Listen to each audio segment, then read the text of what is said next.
Today we're going to be making this. This is going to be the staple of what we're going to make. I've never had this before, but it kind of looks like a hamburger helper. We'll see.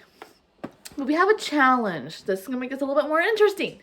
We have been starting this new thing where normally we go to the grocery store once a week and get just like under $100. We try to keep it under 100. But grocery prices have been going up. It's been crazy. And we wanted to try a new challenge where the first 3 weeks of the month we do that. We try to go 100 or less every week. And the last week we don't go grocery shopping. So we use what we have. And it's going to help us save money, and it's going to help us use up products that we have at home. So how we're going to do this is, I don't know if you guys have ever had mac and cheese. My aunt did this. If you had mac and cheese, she would take pieces of bread and butter them and toast them and then crumble them up on top of the mac and cheese, and that's amazing. We don't have that, so we're going to use corn chips. We're going to crunch them up and sprinkle them on top, and then we are out of shredded cheese, but like I said, we are making this work. We are not going to the grocery store. So I think that we're going to try to, I think I might have like some cube cheese that maybe I could cut up really small. So we'll see that if that works. The other thing for meat, we don't eat beef in this house, like at all. We just don't eat beef. We just don't. But I have deer meat from my dad. So technically that was free because he hunts and dresses and does all his own meat. If you've never tried deer meat, I really encourage you to try it. You can season it to really taste like beef, ham, pork, whatever you want. I use this seasoning that also my dad makes, and it's called, he calls it Bob seasoning. I think his friend Bob is the one that came up with it. But it makes anything anything taste like pork. So we're gonna do deer meat, which I have had thawing. So he makes his own, and I pulled it out of the freezer. It's been in the fridge for a while. You have to be careful if you do get deer meat, or venison meat, I should say. That's another fancy way to say non-chemical, natural, organic meat. Venison meat. If you do get it processed through somebody else, right? You have to be careful because a lot of times those places will add pork fat and or beef fat and not tell you. So you think you're getting venison, but you're actually not. So we're gonna cook the meat slowly first. And then this recipe, it's throwing me off a little bit because normally I would cook the noodles separate, but it's saying not to. It's saying to cook the 1 pound of ground beef first and drain out any grease, which we won't have a lot of grease because it's venison. So I'll probably just take paper towels and dab it. Then it's saying stir in 2 cups water. Put water into your meat. I don't know how I feel about this. Season and mixed uncooked macaroni, bring to a boil, reduce heat, stirring in, no. I think we're going to separate this. We're going to cook the meat separate. We're going to cook the noodles separate. Then we're going to put it together. I did want to show you, in case anyone was curious, I just cut it open, what venison meat looks like. That's what it looks like. And just heads up, it might have blood in it. That sometimes tends to happen. Oh, no, it's actually pretty good this time. Sometimes when my dad makes his own, you'll just you'll open the bag and blood goes everywhere. It's like, ugh. So just kind of be prepared for that. If you do get venison, that might happen. So I got the noodles cooking. And then I wanted to show you guys really quick. Because I have not dabbed this for grease at all. And there's nothing in here. There's no grease. It cooks a lot like beef where it turns colors, and that's how you know it's thoroughly cooked, but there's not really any grease. I'm still going to dab it and see if I can get anything off. And obviously it's not cooked enough yet. It's still got some red and pink in it. Okay, I got the cheese sauce in here, and I have the noodles in the sink right now. It also came with powder that says cheeseburger on it. So I'm thinking this is what's going to make it taste like cheeseburger, and I don't want that. So I'm going to leave this out, and we'll use it for something else. We'll purpose it for something else. My right hand, I mean. Nope, I can't.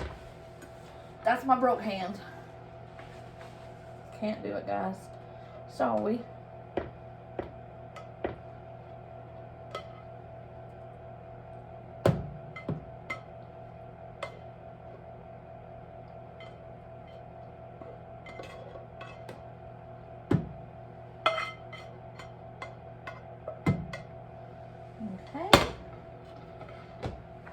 And we're gonna spread this out evenly to our best abilities. With steaming, it's nice. I do want to taste like a fresh piece here. This one's like really juicy. It smells like beef jerky. I don't know if it's gonna make this better or worse, but it's actually like kind of stale because it's a couple weeks old.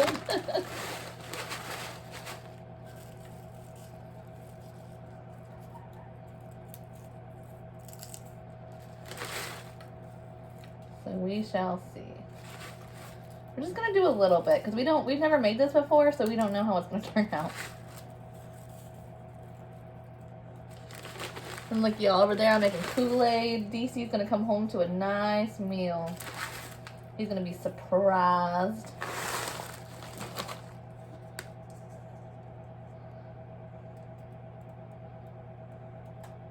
Hopefully this cheese melts okay. That's really the only concern I see. Or have, I should say.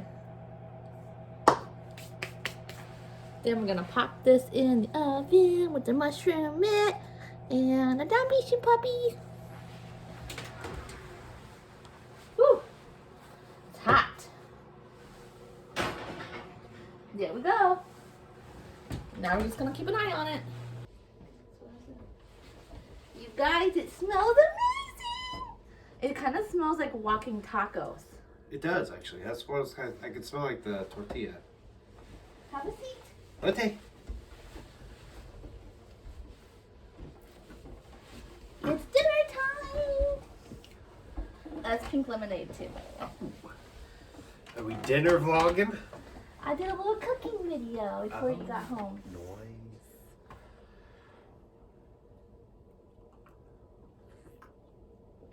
Okay, guys.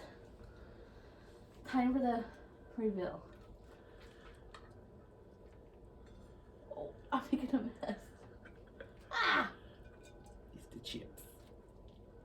It's my hand, I think. Well, that and the chips. Okay. It turned out pretty good. The cheese, like, is almost caramelized. Was that like mac and cheese underneath, too? Yep. Wow. Bro, you can come back for a second. The pan's right here. Yeah. You're making a mess. Look at all that. Yeah. And then I was telling them on the video, since this week we're not doing any like grocery shopping, then I'm trying to use up what we have. Mm-hmm. So I use corn chips kind of like breadcrumbs, basically. Mm. That's good. Very, very hot. And then I left out, it came with hamburger seasoning. I left that out. And I used Bob's seasoning instead. Mm. It's good. Yeah. It actually turned out really good. Very good. I like the corn chips in it. It kind of gives it more of a taco feel. Mm-hmm. Like, I feel like if you did taco seasoning, that would be really good. So this is like the cheeseburger macaroni stuff? Mm-hmm. It's good. Woo! But the corn chips, like, I just had a bite of corn chips and mac and cheese. That alone was really good. Was it? Mm-hmm. So can you imagine if you did, like, taco seasoning and cream cheese? Mm-hmm. So use some descriptive adjectives, DC. Well, if you've ever had cheeseburger macaroni hamburger helper, it's what it tastes like. But with the corn chips, that adds like a, like you said, a walking taco, kind of taco salad taste to it. It's really good. Yeah. It's a little bit too much meat for me, but for my liking, but I just use that whole bag. Mm. Like, there's not enough noodles for me. Right. But I really like the corn chips in it. It's good. Like, I'm gonna get some more just the corn chips. We have more corn chips in here. Do it? Let's just go get the bag and put more on like that. Okay. Well, thanks for watching. And let me know in the comment section if you end up trying this recipe or if you have any other recipe suggestions. I will say, suggest something. Go get the corn chips. Okay. If you like watching our cooking videos, I have a couple down here for you to pick from. So one of them is going to be just me cooking, and then one of them will be me with DC cooking because that's always much more fun. Bye!